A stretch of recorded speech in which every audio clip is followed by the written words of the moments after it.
Okay, here we are back in the cave here. It's Dave, and I just wanted to do something a little bit different and have another ear come in here and listen to the bel canto. And Mike and I, his name's Mike.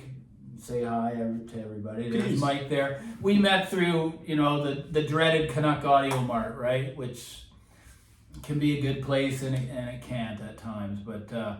We did a little trade a long time ago. I don't know how long that was. 7 years? Yeah. Man, I'm thinking. Yeah, I was already in it. Yeah, I was already in it pretty deep. Yeah. He was selling his little budget amplifier, Riga. I love Riga. Yeah. I love the company, and then we kind of just kept in touch via email, and I'm always trying to. Kind of like a little competition. Oh, what do you got? I got this. What do you got? But we both know at the end of the day that this can become very painful at times because, the more money we spend, the more we analyze what comes in. It's like, holy shit, those are 20 grand. Well, I better wipe my ass too, right? But anyways, and bake bread. I'm not just wipe the ass, but bake bread. Bake the bread too, and take out the garbage and whatever else, right?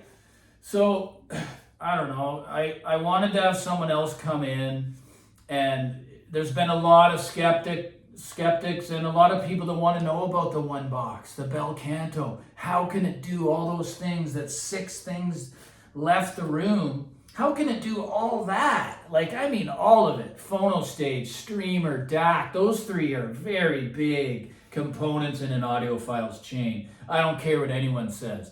That's a fact. Just because you spend more money doesn't mean you're going to get better. And that's the difficulty of this hobby. Yeah. It can send us on a fucking, pardon the language, on a sidetrack. It just causes buyer's remorse, stress, more money down the drain. So Mike's been there, done that. He has, and he's seen a lot of stuff, man. And it's not a rabbit hole, man. It's a fucking demon hole. It is. Yeah. At least he can admit the truth, man. And if some of you may never get to that point, and God bless the people, like I've said before, that can go out to a hi-fi store and buy a stereo, set it up, and they're done. Yeah. That's it, right? I know, right? I'm jealous of those guys. Yeah, man. They don't care. They're just listening to music. Yeah, I know. But that's true. When we can talk about our feelings and how it affects us, it gets it out of us, and it gets it out of us, and that's good, right? Yeah. So this is therapeutic. Ever since I started this channel 9 months ago, I'm not here to compete with anybody. I'm here to tell my truth. Maybe it'll resonate with someone else, man. And it's resonated with Mike. He wants to hear the bel canto, and he gets a chance to. There's only one dealer in Canada. That's not easy, right? So he's got lots of gear at home and really nice stuff. So, I'm sure he was skeptical like me. How's this thing going to possibly do it for 11.5? For an audiophile, that's not a lot of money. It just is not. I know it sounds like a lot of money, though, right? When you hear somebody say 11.5, you mean $11,500, and that's not a lot. What the hell is with this hobby, right? So, maybe that's not the right way to say it. It is the right way to say it. But when you add up all the boxes and the amount of money that goes into each one of those boxes, just the parts, not to mention you got to realize you're paying for that.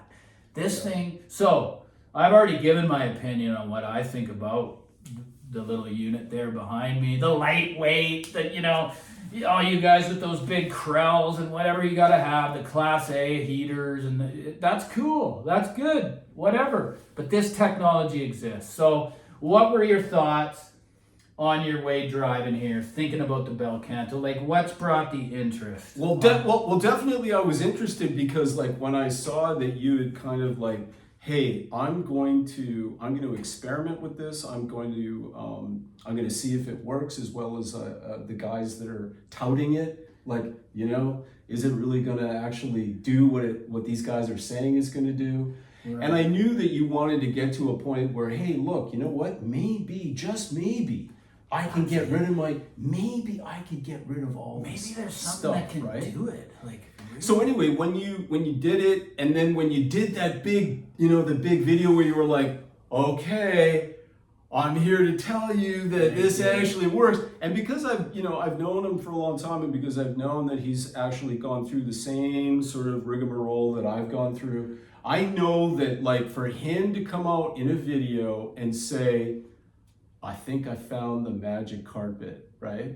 Yeah. I kind of felt like, okay, I've got to hear, I got to hear this, right? Because I just got to, I value that this guy's got a better ear than me. So here's the thing, is that when you're asking me what I was thinking when I was driving over here, I was thinking, oh fuck man, I just hope that like, because I haven't actually gone over to his place for like years and years, and actually I don't at the end of the day really know if he actually has a decent set of ears or not. So when I was driving over here, I was thinking to myself, okay, what happens if it's just disappointing and it doesn't actually sound any good? That would have been okay with me. What are you gonna say? So I was actually thinking like, okay, can I bullshit my way out of it with this guy? Probably not. Please don't. Probably not. But anyway, I was a bit nervous coming over here because I didn't know what to expect. And then like I sat down, we hooked up the spatials. The big reds, as we hooked call up them. the spatials first, and it was digital to begin with. And I asked him to play Art Pepper's Nature Boy.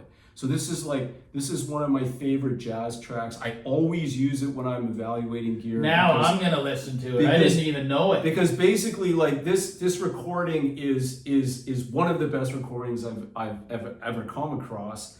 And the thing is that it's got so much dynamic range, and there's no artifice to the recording at all, right? It's just raw. And basically, when you're listening to the instruments, whether it's trumpet or whether it's the drums or whether it's the upright bass or whatever, right? If what you're hearing back doesn't sound like instruments, like the real thing, right? Yep. Then it doesn't matter about all the other audiophile shit, right?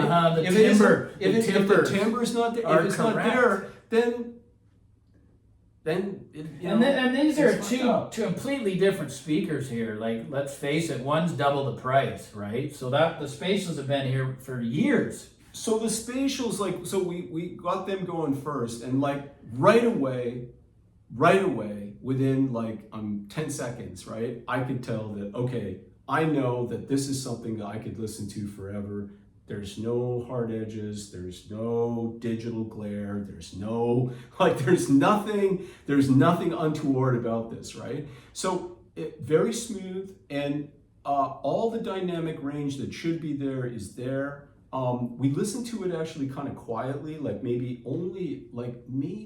just around halfway on the dial. So this integrated, I think, is 0 to 100. I think It is. I set it to 70 max, just so you can set it. Right. But we were at around halfway up, right? And it had all that I needed in order to really hear what I wanted to hear out of it. Okay, so that was the first thing. And then I said, okay, I want to hear the Grahams now, right? Yeah. And so because the Grahams are actually very revealing speakers, right? I don't have them personally, but I know a lot about them by reputation. So, and by the way, my own rig, I have a similar scalpel surgeon instrument. I have BMW 804 D4s, okay? And these things are like, if the recording is not good and you don't have tubes somewhere in the chain, they will kill you, man. Those speakers will kill you. But when it's good and you do have something in the chain that kind of like gets that analog sound in there, then those speakers are really wonderful to listen to. So anyway, I want to listen to the Grahams. So we put the Grahams on, and then right away, because it's so revealing, very refined, and all of the stuff that I wanted to hear, all the audiophile shit that I really wanted to hear was there. But at the same time, again, even though these are very revealing speakers, I could tell right away that these are something I could listen to all day and all night, right? So at that point, I kind of realized, okay, so this is the real deal. The bel canto. This is a sound. This is a real deal. This is an analog. This is an analog sounding presentation, right? And I was like relieved as fuck because I didn't want. I mean, I haven't seen the guy for like. I mean, it's literally been like years since I've actually in person seen the guy. So I was like, I relaxed because I was like, now I can just be honest and I can tell him what I feel. And I just knew that I know enough that of how good this unit is. I have confidence to know enough. His ear is a little bit. He could be like a really good writer in a book about, you know, more in detail than I can. But I wrote off the phono stage on this unit. I didn't bring it in for that. Okay, so then what we wanted to do was because look, that's the thing, is that the phono stage in this integrated, I think Dave already mentioned, is this phono stage actually digitizes the signal, right? So it's like it's not an analog phono stage, right? So I mean, he said in the video that, oh shit, I wonder, like, I mean, in the previous video, I can't remember which one. Was it two videos ago? Was it a couple ago where you were like, hey, this phono stage actually is fucking good, and it doesn't sound like it just sounds sounds great. So I was so the DAC section that we started with, I kind of thought, well, if the DAC section, that would make sense. If it's good, that's something I don't have too much trouble believing. But when he started saying that the phono stage was going to be analog and it was going to be relaxing, and I didn't know, I never tested I didn't put my ears up there, but I trust that he's, you know, not bullshitting about that. So for me, like the phono stage was going to be the real where the rubber meets the road, right? Because if the phono stage can actually replace a very, very good phono stage that's separate, then that you can live with. Then this is the shit. So anyway, we switched up. We started with Bruce Coburn, which is an album. That's not even an audio file. Yeah, no, this is not an audiophile record, but this was.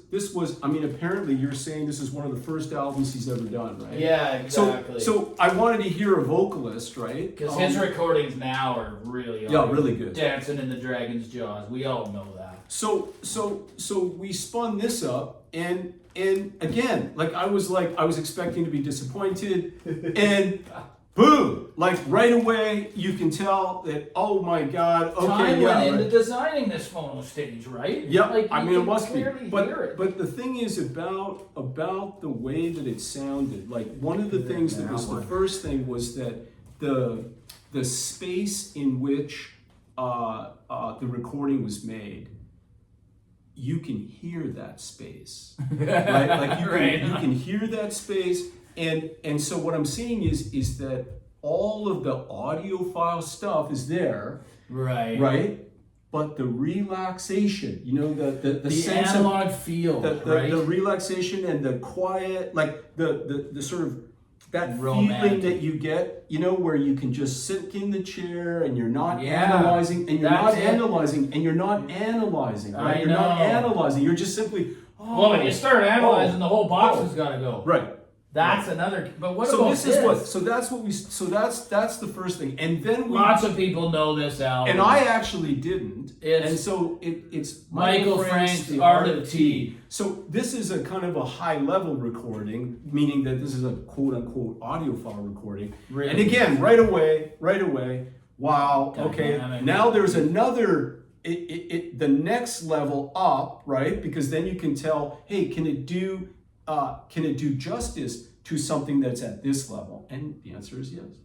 The answer is yes. And so I can talk longer about like my impressions about specific things, like whether it's timbre or whether it's dynamics. But I think the most important thing that I think that what Dave's trying to communicate with the unit is that it's a bargain at 11.5. Yes, absolute for life. And I agree. And so I think this is fundamentally what the message of this video should be, right? I don't want to wax lyrical about, you know, all of the details, because at the end of the day, right, it'll come down to what everyone individually who are really, you know, before they buy this, right, they're going to want to make up their own minds, and I don't want to have to. I'm just blown away by it. And by the way, really am. And by the way, you know what? Like I actually, on some level, I actually don't really want to feel this way, because now I got to go home. Now I gotta go home. It can change people. And I gotta go home, and now I gotta I got a whole bunch of expensive. You don't gotta do nothing though, right? No, but I know, but I'm just saying. But it could plant a seed that just says, "Fuck, you know what? Yeah, I could be done." So I think I've said my piece. Yeah, that's it. It's a longer video than normal, but I really wanted to do this. I really respect Mike and just taking the channel up another notch, getting other opinions, right? Being grateful to have company come over and just say what they feel, right? And that's all it's about. So there you go. Cheers. Thanks so much, guys. You bet.